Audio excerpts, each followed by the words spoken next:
If you win the election next year, what can businesses expect under a Labour government? Well, the most important thing we've got to do is to make sure our economic recovery is strong, is sustained, is balanced, is business investment led, is built to last, and we've got to make sure that it works for the long term and for working people in our country. And I want to make sure that we get young people into jobs. I want to make sure that we are building the houses we need to tackle the housing crisis in our country. But I also know that unless we are an open, dynamic, entrepreneurial economy, open to the world, and attracting investment from around the world to Britain, we won't succeed. So I want to work with business and the ICAEW to make sure that we can continue to be a magnet for foreign direct investment and for investment here in our country for the future. What sort of policies would you be looking at to help promote that type of environment? Well, I think we all know we need stability in the economy, so we need to have the deficit coming down. We need to make sure that we back Bank of England independence.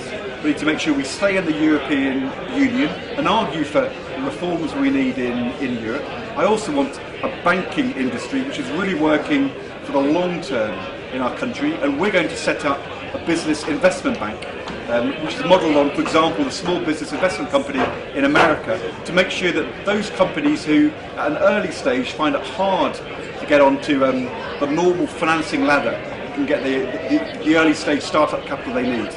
That's the kind of thing which we're going to need to do. We can only do that if we work closely with business and experts to make that happen. And as a former city minister, you were in charge of the financial services world for a long time.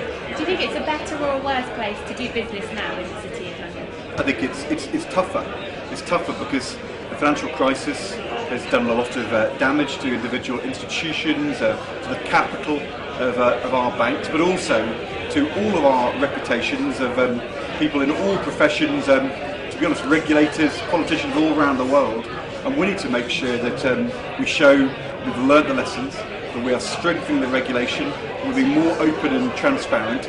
I think that London and financial services in the United Kingdom, we've got a track record which stretches over hundreds of years, and I want to make sure that this financial services community, which is about bankers and investment houses, but also about accountants and lawyers, professional services which add up to the reputation of the United Kingdom around the world, that is a sector, a set of industries which continue to grow and go from strength to strength in the coming years. It can't be business as usual. We need to reform and change, but together I think we can.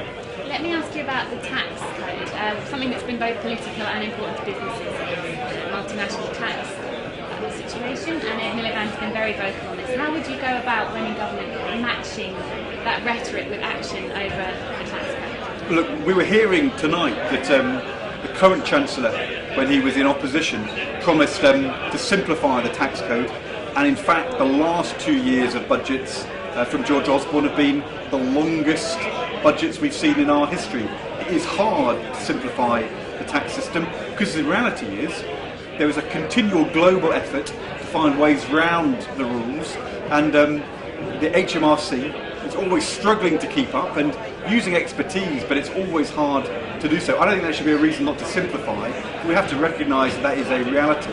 It's also the case that we have a global tax system which was designed for a different era, with rules which were first drawn up 75 years ago, before you had global companies, the fast-moving world of digital companies.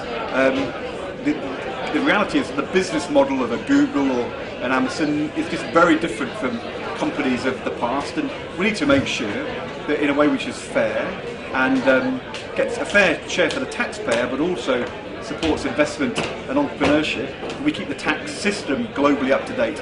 That's something we're very committed to doing. We want to work with business to get the transparency and the new rules to make that happen. Not just here in Britain, it's got to be a global effort. So that's something that would be a priority? Very much. It's something which we're working hard on now. It's something, I think, to be fair, George Osborne and the Treasury is working on as well. Business as usual in tax isn't going to work. If we're going to simplify, we're going to have to be smarter. We're going to have to stand back and ask some big questions about the future and the way the world of business has changed. But it's always going to be a struggle to make sure we keep the tax system open, fair and simple. And just finally, before you run on, would that involve bringing back the top rate of tax? What we're saying, look, George Osborne promised to get rid of the deficit in this Parliament, and that's not going to happen now.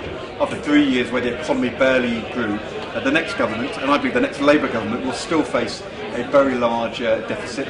Now, we've got to get the deficit down, but in a fair way. And I've said many times to business audiences, I want to see tax rates lower where we can. Nothing's set in stone, but in the next Parliament, as we get the deficit down in a fair way, we'll keep the 50p rate.